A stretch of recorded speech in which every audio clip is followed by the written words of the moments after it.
Children, today we are going to start with the history chapter of class 8, that is rural life and society. So before we start with the chapter, let us read out about the takeoff. Ranjit Singh was a dash ruler, that means Sikh ruler. The dual system of government was introduced in the year, if you remember, it was started by the Robert Clive, and year was, I hope it is mentioned also, in 1765. Okay, so you can write it in your books only. Okay, here when we move to the warm-up section, here are the two children. They are talking about, one girl is asking, can you tell me the differences between the cash crop and the food crops? Okay, she is asking her brother. So the brother is telling that cash crops are grown for commercial value and food crops are grown for human consumption. ठीक है, commercial means that is related to commerce, जिससे पैसा बनता है, वो crops उगाना जिससे पैसा बने, और वो क्रॉप्स उगाना जो हमारे फूड कंज्यूम करने के लिए, जो ह्यूमन बींग्स अपना कंज्यूम करते हैं, जो खाने के लिए यूज़ होता है. ठीक है, so two examples of each cash crops and food crops. Cash crops तो हो सकती हैं जैसे इंडिगो हो गया, as well as sugar cane हो गया. ओके, देन टी स्टेट्स होते हैं, टी एस्टेट्स जो टी गार्डन्स होते हैं, तो चाय का है ना, coffee, all these are cash crops. And food crops that we like, wheat is there, maize is there, pulses are there, है ना. So these are the food crops. So previous chapter में वो हमने क्या पढ़ा बेटा? We have learned that East India Company took up the Diwani of Bengal in 1765.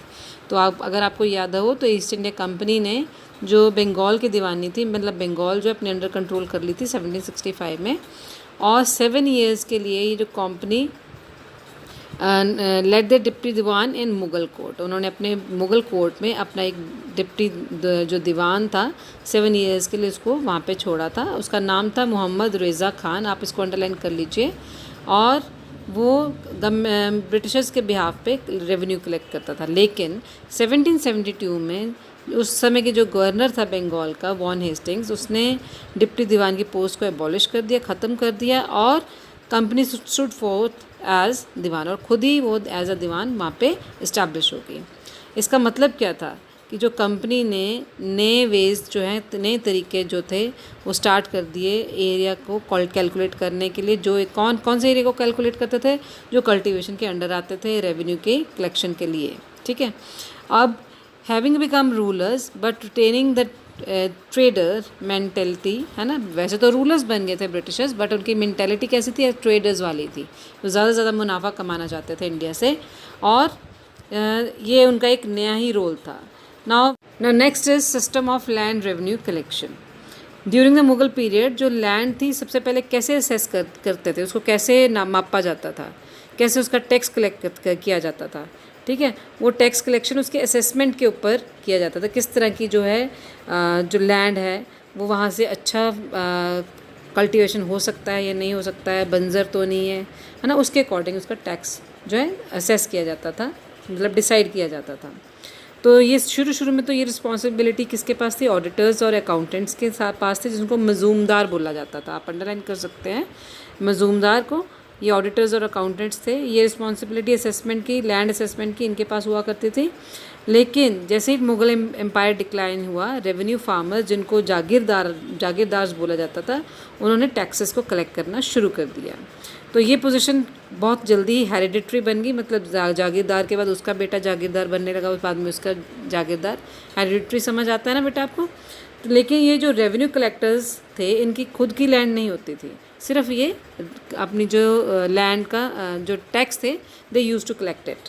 Now बहुत सारे सिस्टम्स थे जो गवर्नमेंट ने, I mean East India company ने स्टार्ट किए थे, ब्रिटिशर्स ने स्टार्ट किए थे अपने फ़ायदे के लिए. तो उनमें से पहला सेटलमेंट था परमानेंट सेटलमेंट.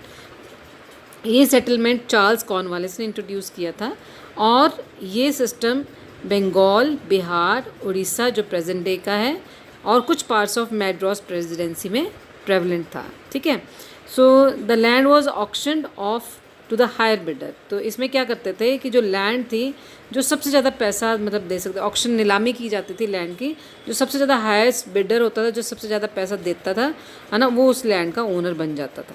ठीक है, और उनको एक्सपेक्ट किया जाता था कि वो उनको जो गवर्नमेंट को यानी कि ब्रिटिशर्स को एक फ़िक्स्ड अमाउंट पे कर देगा एज टैक्स, ठीक है, जब भी उनकी जो भी पेमेंट की डेट फिक्स होगी उनके लिए, ठीक है। तो दूसरी तरफ जो परमानेंट सेटलमेंट थी, उन्होंने ऐसे ग्रुप क्रिएट किया जो बड़े लॉयल थे उनके लिए ब्रिटिशर्स के, जिनको ज़मींदार बोला जाता था, जो कि बंगाल और बिहार में थी, ठीक है। और वो भी इंश्योर क्या करते थे कि रेगुलर फिक्स्ड अमाउंट जो है कंपनी को वो भी पे करा करेंगे। अब द ब्रिटिशर्स ने क्या सोचा कि जो ज़मींदार तो हैं वो उनको वो सोचते थे कि नई टेक्नोलॉजी को इन्वेस्ट मतलब स्टार्ट करेंगे, अब प्रोडक्शन को इंक्रीज़ करेंगे, ठीक है, और लैंड को फर्टाइल बनाएंगे, है ना। और इससे क्या होगा, उनकी प्रोडक्शन ज़्यादा होगी, है ना, उनको जब ज़्यादा प्रोडक्शन होगी तो प्रॉफिट्स भी ज़्यादा हो गए, ठीक है। और जैसे ही लेकिन ये जो ग्रेटर प्रॉफिट्स हो रहे थे वो ज़मींदार को हो रहे थे, क्योंकि ज़मींदार उनको इतना ज़्यादा उनको पैसा नहीं दे रहे थे ब्रिटिशर्स को जितना वो खुद रख रहे थे, ठीक है। तो क्योंकि रेवेन्यू तो फिक्स था, है ना, कि और जो जितना कंपनी ने उनको बोला था उतना ही था न्यू पॉलिसी के अकॉर्डिंग, ठीक है, परमानेंट सेटलमेंट के अकॉर्डिंग, तो रेवेन्यू तो फिक्स था, जो भी उनका इंक्रीमेंट होता था वो ज़मींदार के पास चला जाता था। तो लेकिन जो ज़मींदार थे उन्होंने इसको इम्प्रूव करने के लिए कुछ ज़्यादा एफर्ट्स नहीं करे। They had the right to remove tenants from their land और seize the land belonging to the cultivators और नॉन पेमेंट्स ऑफ ड्यूज़। और ज़मींदार के पास क्या अधिकार थे कि वो जो भी टैनेंट्स थे उनको रिमूव कर सकते थे उनकी लैंड से, है ना, या उनकी लैंड को अपने कंट्रोल कर सकते। क्यों करते थे? क्योंकि अगर वो ड्यूज़ को पेमेंट नहीं कर पाता था कल्टीवेटर, तो ये सारे अधिकार उनको रिमूव करने के ज़मींदार के पास थे। सो ये जितने भी फैक्टर्स थे उससे जो जो कंडीशन थी कल्टीवेटर्स की बड़ी पिटेबल हो चुकी थी, ठीक है। सो ये हम पिटेबल कंडीशन तक पढ़ चुके हैं। आप देखिए साथ में चार्ल्स कॉर्नवालिस का पिक्चर भी बना हुआ है, ठीक है। अब फैक्ट्स क्वेस्ट पढ़ लेते हैं कि परमानेंट सेटलमेंट के अंडर जो रेवेन्यू था वो फिक्स था और फ्यूचर में इंक्रीज़ नहीं किया जाएगा, ये भी बोला गया था गवर्नमेंट के द्वारा, ठीक है। 10 जो भी सेविंग थी गवर्नमेंट में वो from making fresh assessment every year, 10 saving the government from making fresh assessment every, इसलिए गवर्नमेंट जो है फ्रेश असेसमेंट नहीं करती थी हर साल, मतलब देखते नहीं थी कि ज़मीन कौन सी ज़मीन से कितना ज़्यादा प्रोडक्शन हो रहा है। तो ये वो नहीं, वो मतलब गवर्नमेंट, ब्रिटिश गवर्नमेंट ये इस चीज़ से बची हुई थी, ठीक है। इसीलिए ज़्यादा फ़ायदा किनको हो रहा था? ज़मींदार को।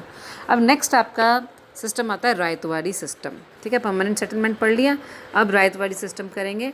परमानेंट सेटलमेंट क्योंकि फिक्स रेवेन्यू था कंपनी के लिए था, तो लेकिन जो कंपनी ने रियलाइज़ किया फिर उसके बाद कि ज़मींदार तो पेजेंट्स को एक्सप्लॉइट कर रहे हैं, वो काफ़ी सारा पैसा अपने पास रख रहे हैं, huge sums of money for themselves only, ठीक है। क्योंकि उनका जो कंपनी को जो पैसा देना था वो फिक्स था, तो यानी कि अगर 10 रुपये कंपनी को देने हैं तो वो जो है पिटेबल कंडीशन कैसे होगी कल्टीवेटर्स की, वो उनसे 20 जो है रुपए मांगते थे और 10 अपने पास रखेंगे और 10 this is just an example, बाकी तो उनके समय में जो भी करेंसी चल रही होगी वही चल रही होगी, ठीक है।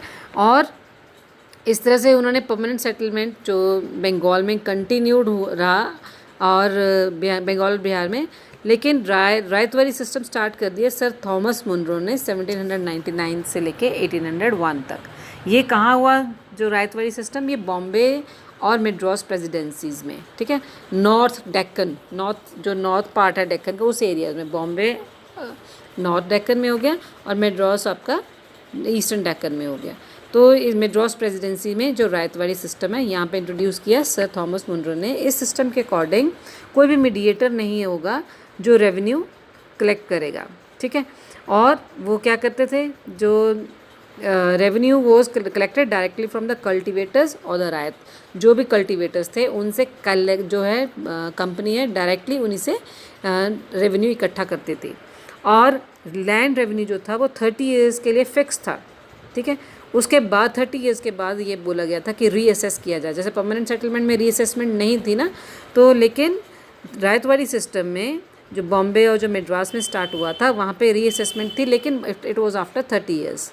तो जो भी पेजेंट्स थे उनको एक्सपेक्ट किया जाता था कि वो जितना भी टोटल प्रोडक्शन होगा, है ना, सपोज कहीं किसी जगह पे आपको 50 kg उसका प्रोडक्शन हुआ तो उसमें से हाफ जो था वो कंपनी को देंगे, यानी कि 25 जो उसमें से प्रोडक्शन होगा वो कंपनी के पास चले जाएगा। ठीक है, जो मेथड था कलेक्शन करने का वो कभी कभी बहुत ज़्यादा स्ट्रिक्ट हो जाता था, और इतना स्ट्रिक्ट हो जाता था कि कल्टीवेटर्स को जो है मनी लेंडर से पैसे लेने पड़ते थे। ठीक है, उनको मतलब बोरो करने पड़ते थे, और वो किसके डेब्ट के अंडर वो कल्टीवेटर्स हमेशा उसके अंडर कंट्रोल आ जाते थे, मतलब कर्जे के नीचे डूब जाते थे। ठीक है, अब इस सिस्टम के अकॉर्डिंग, रायतवाड़ी सिस्टम के अकॉर्डिंग जो कल्टीवेटर्स थे तो वो एक्चुअली लीगल ओनर थे लैंड के, बट इन एक्चुअल प्रैक्टिस वो टेनेंट्स से ज़्यादा उनकी जो थी लेवल नहीं था, उनका स्टेटस टेनेंट से ज़्यादा नहीं था, क्योंकि उन्होंने को जो भी था उनको पेमेंट करनी किसको पड़ती थी, ब्रिटिश गवर्नमेंट को। ठीक है, गवर्नमेंट ही उनके ओनर थे। तो ये तो हो गया आपका रायतवाड़ी सिस्टम, जिसमें असेसमेंट ऑफ लैंड था, that was for after 30 years, और डायरेक्टली जो रेवेन्यू किससे लिया जाता था, कल्टीवेटर्स से, जबकि परमानेंट सेटलमेंट में रेवेन्यू कौन देता था, ज़मींदार कलेक्ट करके देते थे कल्टीवेटर्स से, और एक फिक्स्ड अमाउंट था। नेक्स्ट आपका आ जाता है माहलवारी सिस्टम। माहलवारी सिस्टम जो था वो कॉमन ओनरशिप ऑफ लैंड के ऊपर बेस्ड थी, इसीलिए जो टैक्स कलेक्शन की सेटलमेंट्स थी वो विलेज एल्डर्स के ऊपर छोड़ी गई थी, जिन्होंने जो लैंड सेटलमेंट्स थी वो कल्टीवेटर्स के बीच में डिस्ट्रीब्यूट कर दी थी, क्योंकि विलेज को एक सोशल यूनिट रिकॉग्नाइज़ किया जाता था। ठीक है, विलेज एक सोशल यूनिट था जिसमें विलेज हेडमैन उसका विलेज जो मेन एल्डर था वो उसका हेड हुआ करता था, और वही रेवेन्यू कलेक्ट करता था, और उसी ने ही कल्टीवेटर्स के बीच में जो है लैंड सेटलमेंट्स कर रखी थी। और ये किसने स्टार्ट किया था Mahalwari system, Holt Mackenzie, M for Mackenzie, M for Mahalwari. ठीक है, तो जो भी और ये जो सिस्टम था ये इंट्रोड्यूस कहाँ किया गया था, नॉर्थ वेस्टर्न इंडिया में, पंजाब में, पार्ट्स ऑफ सेंट्रल इंडिया और पार्ट्स ऑफ बंगाल में। Okay, now let's move to the next page. Next पढ़ते बेटा impact of the land revenue system. ठीक है, जो लैंड रेवेन्यू सिस्टम जो ब्रिटिशर्स ने लगाया था उसका क्या असर हुआ था। बहुत सारे ड्रॉबैक्स थे बेटा इस लैंड रेवेन्यू सिस्टम के। लैंड रेवेन्यू सिस्टम ने जो हमारी कंट्री की इकोनॉमी थी उसको डैमेज कर दिया था। जो विलेजेस का सेल्फ स्टेन मतलब अपने आप में सक्षम होने वाला करेक्टर था वो ख़त्म हो गया था। ठीक है, और जो लैंड थी वो रीसेल कर दी जाती थी, दोबारा से उसको बेचा जाता था। क्यों बेचा जाता था कि जब जिम्मेदार जो है कंपनी को ड्यूज़ नहीं पे कर पाता था तो लैंड को दोबारा रीसेल कर दिया जाता था। और ब्रिटिशर्स जो थे बहुत ही स्ट्रिक्ट थे अपनी रेवेन्यू कलेक्शन पॉलिसीज़ में। ठीक है, इसलिए बहुत सारे पेजेंट्स थे, उनको मनी जो है बोरो करना पड़ता था मनी लेंडर्स से, और अपने बदले में क्या करते थे, उनको अपनी बहुत सारी चीज़ें उनको मॉर्टगेज करना पड़ता था, अपने मतलब उसको गिरवी रखना पड़ता था। और बहुत सारे जो कल्टीवेटर्स थे उनको बॉन्डेड लेबरर्स बनना पड़ा। बॉन्डेड लेबरर्स मीन्स कि वो उनको कॉन्ट्रैक्ट के बेसिस कि आप 1 साल ये काम करोगे, अगर आप टैक्स पे नहीं कर पाओगे, फ्री ऑफ कॉस्ट, मतलब उनको पैसे नहीं मिलेंगे और उनको काम करना पड़ेगा। और जो कैश पेमेंट जो था टैक्स का उसने उसकी वजह से कल्टीवेटर्स को ज़्यादातर कैश क्रॉप्स ग्रो करनी पड़ती थी, जैसे cotton, sugar cane rather than food crops, जिसकी वजह से फूड क्रॉप जो थे वो ख़त्म मतलब होने लग गए थे, मतलब फूड जो है कम अवेलेबल होता था, और कैश क्रॉप्स जो है उससे ज़्यादा मनी बनता था ब्रिटिशर्स को, इसलिए वो ज़्यादा उनके ऊपर मतलब स्ट्रेस करते थे। अब स्कॉलर्स के अकॉर्डिंग अगर देखा जाए तो एडमिनिस्ट्रेटिव और इकोनॉमिक पॉलिसीज़ जो थी ब्रिटिशर्स की वो एक कारण बना जिसकी वजह से फैमिन्स हमारे इंडिया में अकर्ड है ना, वो हुए। क्योंकि जो क्रॉप्स कल्टीवेट की जाती थी वो ब्रिटिशर्स के बेनिफिट के लिए थी, है ना, वो कैश क्रॉप्स थी ना कि फूड क्रॉप्स। इसलिए जो फूड क्रॉप्स ना होने की वजह से अब जो इन कंट्री में फूड प्रोडक्शन हुआ है बहुत ज़्यादा डर्थ हो गया, मतलब ख़त्म हो गया, टूवर्ड्स एंड हो गया। और कोई भी एफर्ट्स भी नहीं ब्रिटिशर्स के द्वारा किए जाते थे ताकि वो एग्रीकल्चर को मॉडर्नाइज़ कर सके या इम्प्रूव कर सके। तो ये बहुत सारे इम्पैक्ट्स थे, ड्रॉबैक्स थे लैंड रेवेन्यू सिस्टम के जो कि ब्रिटिशर्स ने बनाए थे। अब कल्टीवेशन ऑफ इंडिगो भी एक ऐसा प्लांट था जिससे जो बहुत ज़्यादा डिमांड में था यूरोपियन कंट्रीज़ में। तो इंडिगो एक क्रॉप कल्टीवेट की, ये जो इंडिगो थी ये इंडिया में कल्टीवेट किया जाता था क्रॉप। इसको ये एक तरह से ब्लू डाई होता है, नीलत होता जिसे बोलते थे, ये वो होता था नीला रंग जो कपड़ों पे चढ़ाने के लिए। ये यूरोपियन क्लॉथ में मैन्युफैक्चर करने के लिए बहुत डिमांड में था। और क्यों डिमांड में था? क्योंकि बिकॉज ऑफ इट्स ब्राइटनेस, ठीक है। जो डाइज जो वायलेट कलर के या ब्लू कलर के होते थे, ठीक है, वो वुड प्लांट से बनाए जाते थे, ठीक है, और वो इतने अच्छे नहीं होते थे जितना इंडिगो जो डाई था वो अच्छा था, ठीक है। तो इंडिगो जो है मतलब यूरोपियन मार्केट्स में बहुत ज़्यादा वहाँ पे उसकी शॉर्टेज हो गई, इसलिए उसका प्राइस जो था वो ज़्यादा बढ़ गया था। तो ब्रिटिशर्स ने सोचा कि इसका प्रोडक्शन जो है इंडिगो का इंडिया में कर देना चाहिए और ज़्यादा से ज़्यादा प्रॉफिट्स लेने चाहिए ताकि वो यूरोप में सप्लाई करें और ज़्यादा ज़्यादा, क्योंकि डिमांड में था यूरोप में, तो वहाँ से उनको ज़्यादा प्रॉफिट्स मिलेंगे। तो बिज़नेस एजेंट्स थे, उन्होंने क्या करना, इंडिगो फार्मिंग में इन्वेस्ट करना शुरू कर दिया, लैंड को रेंट कर दिया, लेबरर्स को हायर करना शुरू कर दिया, और इसको क्या बोला जाता था? निज कल्टीवेशन, ठीक है। Rented land and hired labours were known as nij cultivators, ठीक है। तो इसको निज कल्टीवेशन किया कहा जाता था, जो इंडिगो की प्रोडक्शन के लिए जो भी काम किए जाते थे। पर इस तरह के कल्टीवेशन जो थी बहुत सारी प्रॉब्लम्स होने लगी, तो जो प्लांटर्स थे उनको इंडिगो कल्टीवेशन को एक्सपैंड करने के लिए बड़ा मुश्किल होता था, क्योंकि जो इंडिगो थी उसको बहुत बड़ा एरिया चाहिए था कल्टीवेशन के, लैंड कल्टीवेशन के लिए लार्ज एरिया चाहिए होता था, और जो ज़्यादातर जो फर्टाइल लैंड वो थी वो डेंसली पॉपुलेटेड थी, ठीक है। इसलिए जो 25% जो इंडिगो प्रोड्यूसिंग लैंड थी वो इस सिस्टम में आ जाती थी। तो निज कल्टीवेशन के अंदर 25% जो थी land that comes under the indigo production, तो rest of the was under the sign in a contract. बाकी जो rest was another mode of cultivation जिसको नोन एज रायती सिस्टम बोला जाता था। बाकी की जो प्रोडक्शन होता था वो रायती सिस्टम के अंडर कल्टीवेशन होता था। इसमें क्या होता थे, जो प्लांटर्स थे उनको असाइन उनके साथ, यानी कि जो प्लांटर्स जिनको वो जो रायट्स होते थे उनको कॉन्ट्रैक्ट साइन करने के लिए बोला जाता था कि वो इतने सालों के लिए उनके साथ काम करेंगे।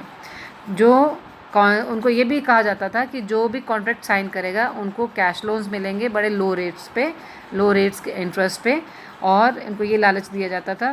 तो और एज वेल एज उनको और क्या फ़ायदा देते थे कि प्लांटर्स को सीड्स भी प्रोवाइड किए जाते थे, ठीक है। जैसे ही क्रॉप डिलीवर हो जाती थी, रायत लोग जो थे उनको फ्रेश लोन्स मिल जाते थे। इसलिए जो कल्टीवेटर्स थे, इस जो ये विशियस साइकिल था, ठीक है, जो फंसने वाला साइकिल था, इसमें फंसते ही चले गए, इसमें से निकल नहीं पाए। अब देखिए बेटा, जब इतनी सारी चीज़ें होंगी तो कुछ ना कुछ तो पेजेंट्स के ऊपर भी इफेक्ट होगा। तो पेजेंट्स, अगर आपको कोई बार बार थप्पड़ मारेगा तो एक बार तो आप भी मारोगे ना। तो पेजेंट के साथ इतना कुछ हो रहा था, तो पेजेंट्स ने क्या करना शुरू कर दिया? रिवोल्ट स्टार्ट कर दिए, ठीक है ना। पेजेंट्स अपराइजिंग के अंडर हम यही पढ़ेंगे। तो पेजेंट्स जो थे वो, उनके ऊपर बहुत हाई टैक्सेस था, प्रॉफिट्स उनके लिए बहुत लो थे, और ग्रेजुअल लॉस हो रहा था उनका लाइफस्टाइल जो एक्चुअली अपने आप में सक्षम थे जब जीने में, वो ख़त्म होता चला जा रहा था, ठीक है। इसकी वजह से जो पेजेंट्स ने रिबेलियन स्टार्ट कर दी है। The failure of the zamindars to pay the land revenue was also factor contributing these rebellions, क्योंकि जो जमींदार थे वो लैंड रेवेन्यू को देने में फेल हो जाते थे। ये भी एक अनदर फैक्टर था जिसकी वजह से रेबेलियन स्टार्ट हो गया था। किसान सभा जो है वो सेटअप हो चुकी थी, ठीक है, और उन्होंने क्या करा, उन्होंने पेजेंट्स को रिप्रेजेंट करा, और उनके अंदर जो भी उनकी प्रॉब्लम्स थी उनके बारे में उनकी प्रॉब्लम्स के बारे में उनको अवेयर करा गया कि किस तरह से उनके साथ ये चीज़ें हो रही हैं, तो क्या उनको करना चाहिए। ना next is your indigo revolt in Bengal, ठीक है।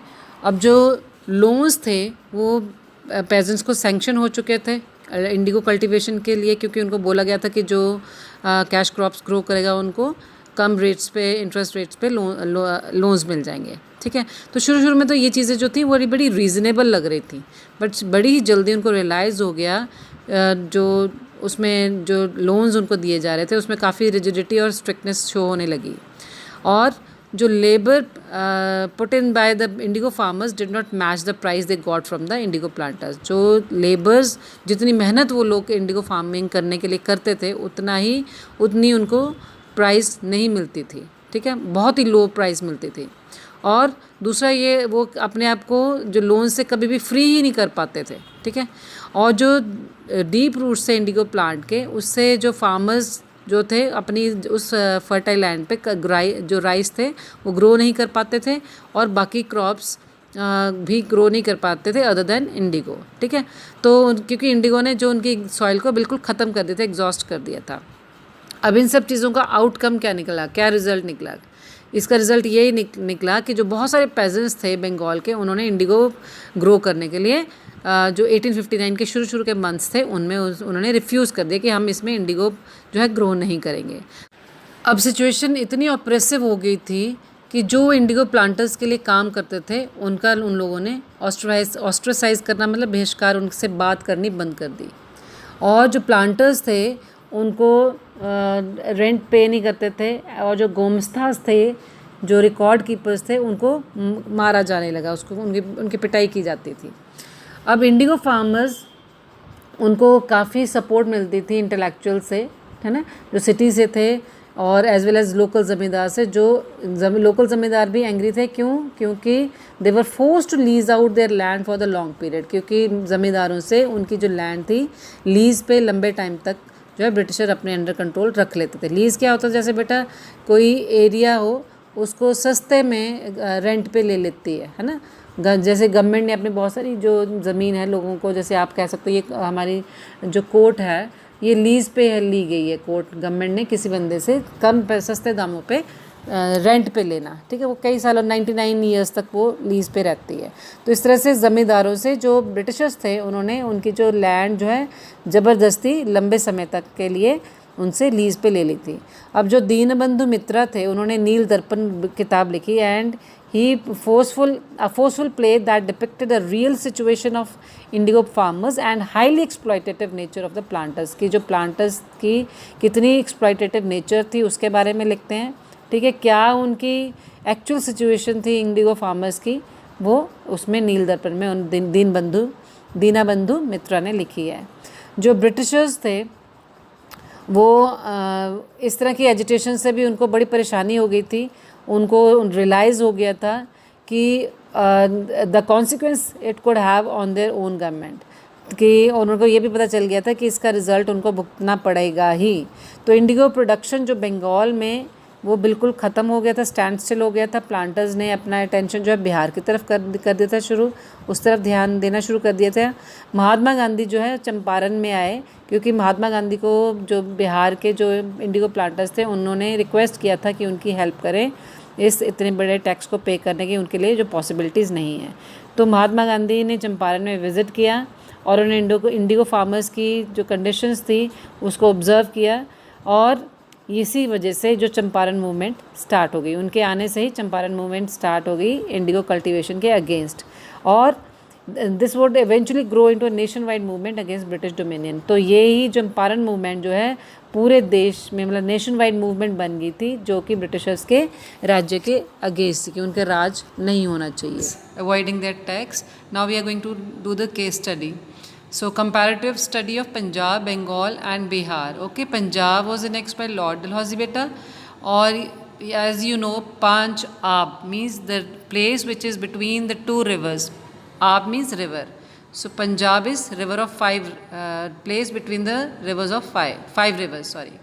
So it was a fertile region and irrigated by 5 rivers. क्योंकि 5 इसलिए बोला गया बेटा बिकॉज पाकिस्तान का पंजाब भी तब इंडिया में ही था। तो अभी तो सिर्फ 2 रिवर्स रह गई हमारे पंजाब में, 3 आर देयर इन पाकिस्तान। तो britishers they took advantage of this, और उन्होंने कल्टीवेशन जो थी कॉटन की उसको और ज़्यादा इनकरेज करने के लिए बोला गया, बिकॉज कॉटन जो थी उनको इंग्लैंड की इंडस्ट्रीज़ में चाहिए थी, ठीक है। और कैनाल्स जो बहुत सारी उन्होंने बना दी थी ब्रिटिशर्स ने पंजाब में। This step increase productivity and the peasant prosper. तो प्रोडक्शन ज़्यादा बढ़ा और पेजेंट्स भी अच्छे हो गए पंजाब में। अब बिहार एंड बंगाल की बात करते हैं। जो लैंड रेवेन्यू पॉलिसीज़ थी जो ब्रिटिश ने बंगाल और बिहार रीजन में उन्होंने पॉलिसीज़ अडॉप्ट करी हुई थी, वो पेजेंट फ्रेंडली नहीं थी, मतलब उनकी फेवर में नहीं थी, ठीक है। जो non payment of land revenue जो थी non payment of land revenue allowed zamindar to throw out peasant from their land, ठीक है, कि अगर लैंड रेवेन्यू नहीं पे करते थे तो ज़मींदार ने उनको क्या कर दिया, पेजेंट्स को उनके अपनी लैंड से हटा दिया। और इस फैक्टर्स की वजह से जो पेजेंट्स थे वो डेप्टर्स बन गए थे। डेप्टर्स मीन्स कर्जदार बन गए थे, क्योंकि उनको लैंड रेवेन्यू देने के लिए जो ट्रेडर से या मनी लेंडर से उनको पैसे लेने पड़ते थे और उनको ज़मींदार को देने पड़ते थे, नहीं तो उनसे लैंड्स ले ली जाती थी। जो कैश क्रॉप्स थी उनकी कल्टीवेशन हो रही थी, जिसकी वजह से कमर्शलाइजेशन हुआ एग्रीकल्चर का, एंड रूरल इकॉनमी उसके ऊपर भी काफ़ी इसका असर हुआ, लेकिन असर अच्छे वाला नहीं हुआ, इम्पैक्ट हुआ उसका, मतलब उल्टा एडवर्स मैनर में हुआ, ठीक है। तो जैसे ही soil became unsuitable after the cultivation of cash crops, क्योंकि जो इंडिगो जो चीज़ें इस तरह की जो कल्टीवेशन हो रही थी, कमर्शियल क्रॉप्स यूज़ कर रहे थे, उससे जो है सॉइल ख़राब होती जा रही थी। अब फूड क्रॉप्स उसमें नहीं उगा पा रहे थे, और the result of this was that the farmers were no longer self contained and were left in an impoverished condition. तो वो गरीब होते चले गए, ठीक है। तो what are the commonalities were there in agrarian policies adopted by British in these 3 regions? तो कॉमनलिटीज़ यही थी कि इन 3 रीजन्स में उनको जो है कमर्शियल क्रॉप्स ही उनसे उगाई जाती थी, लेकिन क्योंकि पंजाब में थोड़ी सी रिवर्स ज़्यादा थी, उनमें इरीगेशन ज़्यादा थी, वाटर ज़्यादा था, तो वहाँ पे ज़्यादा लोग जो है प्रॉस्पेरस थे, okay, as compare to the Bengal and Bihar.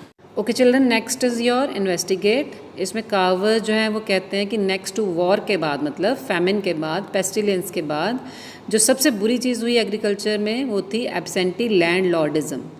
Absentee landlordism means कि जो ओनर नहीं होते थे, जो लैंड लॉर्ड्स थे वो खुद ओनर ना हो गए, क्योंकि ब्रिटिशर्स के कंट्रोल में आ गया था सब कुछ, ठीक है। वो खाली उनको शेयर मिलता था, है ना, प्रोडक्शन तो होती थी, that was according to the Britishers. अब प्रॉब्लम क्या हुई इंडिगो फार्मर्स में, जो आप इन्होंने फाइंड आउट करने के लिए बोला आपको, क्योंकि इंडिगो की जो रूट्स थी बहुत नीचे तक जाते थे और काफ़ी पानी जो है लेती थी, और जिससे जो है उनका लैंड जो है ख़राब होनी शुरू हो गई थी और फूड क्रॉप्स उस पर नहीं उग पा रही थी, ठीक है। और लेकिन what advantages did the Britishers have in being absentee landlords, की उनको ज़्यादा प्रॉफिट हुआ, है ना। उसके साथ ही पढ़ लेते हैं वर्ल्ड कनेक्ट। जो इंडिगो कल्टीवेशन हुआ साउथ कैरोलिना में, जो एक पिकनी फैमिली जो थी वो it reached a British plantation in South Carolina, ठीक है। तो एक पिकनी फैमिली जो है साउथ कैरोलिना में ब्रिटिश प्लांटेशन में पहुंची, और जो कि साउथ कैरोलिना कहाँ है, अमेरिका में, इन 1738। तो एलिज़ा लीकर्स जो थे पिकनी, वो थी उस फैमिली की डॉटर थी। उन्होंने क्या डिटरमाइन किया कि to successfully grow some cash crops to pull the plantation out of डेप्ट, कि कुछ इस तरह की कैश क्रॉप्स उगानी चाहिए जिससे जो है प्लांटेशंस जो प्लांटर्स थे उनको डेप्ट से निकाला जा सके। अब इसके लिए उसने इंडिगो सीड्स लिए अपने फादर से, और आशा किया कि जो फाइनेंशियल प्रॉब्लम्स जो इंडिगो जो प्लांटर्स हैं वो कर रहे हैं, उनको हो रही हैं, उनके लिए उनको आंसर मिल जाएगा। और कुछ ही सालों बाद वो एक successful she became the first to successfully grow the process indigo in South Carolina. तो साउथ कैरोलिना में इंडिगो को प्रोसेस करने में, इंडिगो को ग्रो करने में वो सबसे पहली लेडी बन जाती हैं। और फिर उसके बाद उन्होंने जो सीड्स थे इंडिगो के, उसने अपने नेबर्स को भी 1744 में डिस्ट्रीब्यूट करने शुरू कर दिए, और एक नया कमोडिटी बना लिया उसने कॉलोनी के लिए, नया ट्रेड कमोडिटी बना लिया, मतलब उसने सीड्स को बेचने का एक नया धंधा शुरू कर लिया, नया काम शुरू कर लिया। अब इतना ही नहीं, उसने जो साउथ कैरोलिना जो था वो ब्रिटिश कॉलोनीज़ के जो ग्रीव हुई थी इंडिगो के लिए, दैट ग्रीव इंडिगो, उसमें उसने साउथ कैरोलिना का नाम भी मैप पे शो कर लिया था, दिखा दिया था। और वो स्लेव ट्रेड में भी इन्वॉल्व हो गई थी, क्योंकि उसको स्लेव्स चाहिए थे अपने इसमें इंडिगो प्रोसेस में, इंडिगो की सोइंग करने के लिए, रीपिंग करने के लिए, प्रोसेसिंग करने के लिए इंडिगो, तो उसने स्लेव ट्रेड में भी इन्वॉल्व हो गई। Okay children, with this we end with the chapter. Now our chapter is complete. You can see in the recall land revenue systems, permanent settlements Bengal में, रायतवाड़ी सिस्टम बॉम्बे में, Mahalwari system in North West provinces, Ryotwari settlements in Madras, वो कैसे पॉय mutiny 1857 का revolt हुआ था, ठीक है, जिसमें जो आप आगे की चैप्टर्स में आपने पढ़ेंगे। ताल्लुकदारी हुई अवध में, ये आप सब अपना ये जो अपना फ्लो चार्ट है वो अपनी नोटबुक्स में बनाएंगे।